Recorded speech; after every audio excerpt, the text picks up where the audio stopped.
In the heart of downtown Chicago, where the skyscrapers kissed the evening sky like old friends, there was a cozy little bistro called Harbor Lights. It sat tucked away on a quiet street, its warm golden lights spilling out onto the sidewalk like an invitation to come inside and forget the rush of the city. The air inside always carried the gentle scent of fresh-baked bread and simmering herbs, a place where folks came to unwind after long days. But on this particular autumn evening, as the leaves outside swirled in a soft breeze, the atmosphere inside felt a bit heavier than usual. It started with her, Victoria Langford. She swept through the door like a storm cloud on heels, her sharp designer coat draped over one arm, her phone glued to her ear. Victoria was no stranger to Harbor Lights or to the world, for that matter. At 45, she had built a tech empire from nothing. Her name splashed across Forbes lists and business magazines. Billions in the bank, boardrooms at her beck and call. But wealth hadn't softened her edges. If anything, it had sharpened them. She barked into her phone, her voice cutting through the murmur of diners like a knife. "No, that's not acceptable," I said. "Premium. Not this garbage. Fix it now, or heads will roll." The hostess, a young woman named Sarah with a polite smile frozen in place, glanced up from her podium. She recognized Victoria immediately as the rude billionaire who tipped in pennies and complaints. Last time, she'd sent back an entire bottle of wine because it wasn't chilled to perfection. Sarah's heart sank. She busied herself with a stack of menus, pretending not to see. The waitstaff, sensing the shift in the air, scattered like leaves in the wind. The manager, Tom, poked his head out from the kitchen but ducked back in just as quick. No one wanted to deal with Victoria tonight, or any night, really. Victoria ended her call with a huff and slammed her phone down on the podium. "Table for one," she snapped, her blue eyes scanning the room like she owned it, which, in a way, she did. Her investments touched everything from apps to airlines. Sarah swallowed hard. "Ma'am, we're a bit backed up. It might be 20 minutes. Victoria's lips curled into a sneer. "20 minutes? Do you know who I am? I don't wait. Get me a table now." Sarah nodded weakly and led her to a corner booth, the one by the window where the city lights twinkled like distant stars. Victoria slid in, already tapping away at her phone, oblivious to the sighs of relief from the staff who had melted into the shadows. Across the room, at a wobbly table near the back, sat Mike Harlan. He was a single dad in his late 30s, with calloused hands from his job as a mechanic at a local garage. His dark hair was tousled from chasing his 5-year-old daughter, Lily, around the playground earlier that day. Lily sat beside him, her pigtails bouncing as she colored on the kids' menu with a stubby crayon. They had come to Harbor Lights for a special treat, Mike's first night off in weeks. Lily's mom had left them 2 years ago, chasing dreams in California that didn't include bedtime stories or scraped knees. Mike didn't talk about it much. He just kept going, one oil change at a time, making sure Lily had pancakes on Sundays and hugs every night. But tonight, the wait was testing his patience. They'd been there for 15 minutes already, and no one had taken their order. Lily's tummy rumbled audibly, and she tugged at his sleeve. "Daddy, when's the food coming? I'm starving." Mike forced a smile, ruffling her hair. "Soon, kiddo. Any minute now." He glanced around, catching the eye of a busboy who quickly looked away. The staff seemed frozen, their eyes darting toward the corner where Victoria held court, now complaining loudly about the inadequate lighting. "This place is a dump," she muttered to no one in particular. "I could buy it and burn it down." Mike's jaw tightened. He wasn't one for confrontation. Life had taught him to pick his battles. But watching Lily fidget, her little face creased with hunger, stirred something deep inside him. The restaurant's cozy charm, with its checkered tablecloths and soft jazz playing from hidden speakers, suddenly felt strained, like a blanket pulled too tight. The other diners shifted uncomfortably, forks pausing midair, as Victoria's voice rose again. "Where's my water? Sparkling, not tap, and make it cold." Sarah hovered at the edge of the room, twisting her apron in her hands. She wanted to help Mike and Lily as they looked so sweet,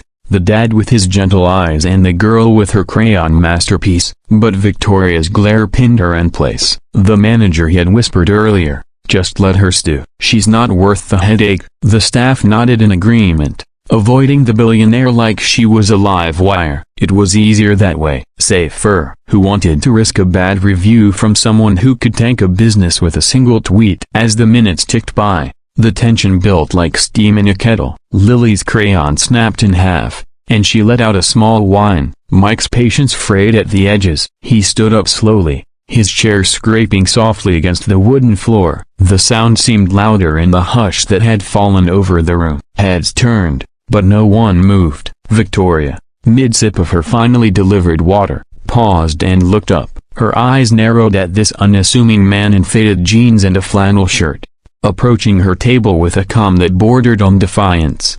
"Excuse me, ma'am," Mike said, his voice steady and low, like the rumble of a well-tuned engine. He didn't raise it, didn't point fingers, just stood there, firm as an oak. "I couldn't help but notice you're in a hurry, and I get that, but my little girl over there's been waiting half an hour for a simple burger and fries." The staff's swamped, "I know, but if you could maybe let them know we're here too."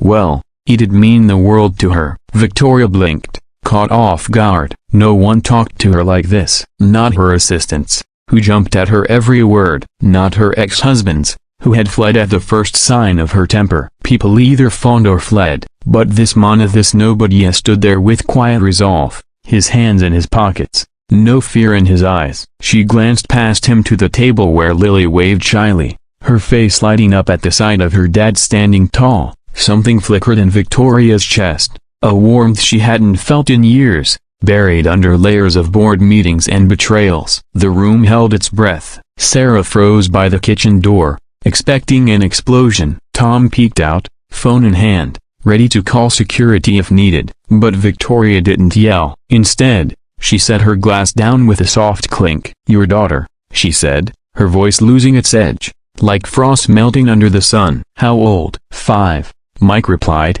a small smile breaking through. "She's got a big appetite and an even bigger heart." Victoria nodded slowly, her gaze drifting to Lily. The girl was drawing now, a crayon family under a rainbow sky. For a moment, Victoria saw her own childhood and that scribbly before the money, before the meanness that success had carved into her. She remembered her mother's tired hands serving coffee in a diner much like this one, smiling through rudeness because she had to. Victoria had vowed never to be like that, but here she was, the rude one, pushing everyone away. "You know," Victoria said, her tone softening further, "I was 5 once, bossy even then, but my mom, she taught me that waiting isn't the worst thing, it's the people you wait with that matter." She paused, the words hanging in the air like a gentle fog. Then, to everyone's surprise, she raised her hand and called over Sarah. "2 more settings at my table, and bring that family's order first." "On me." Sarah's eyes widened. "Ma'am?" "You heard me,"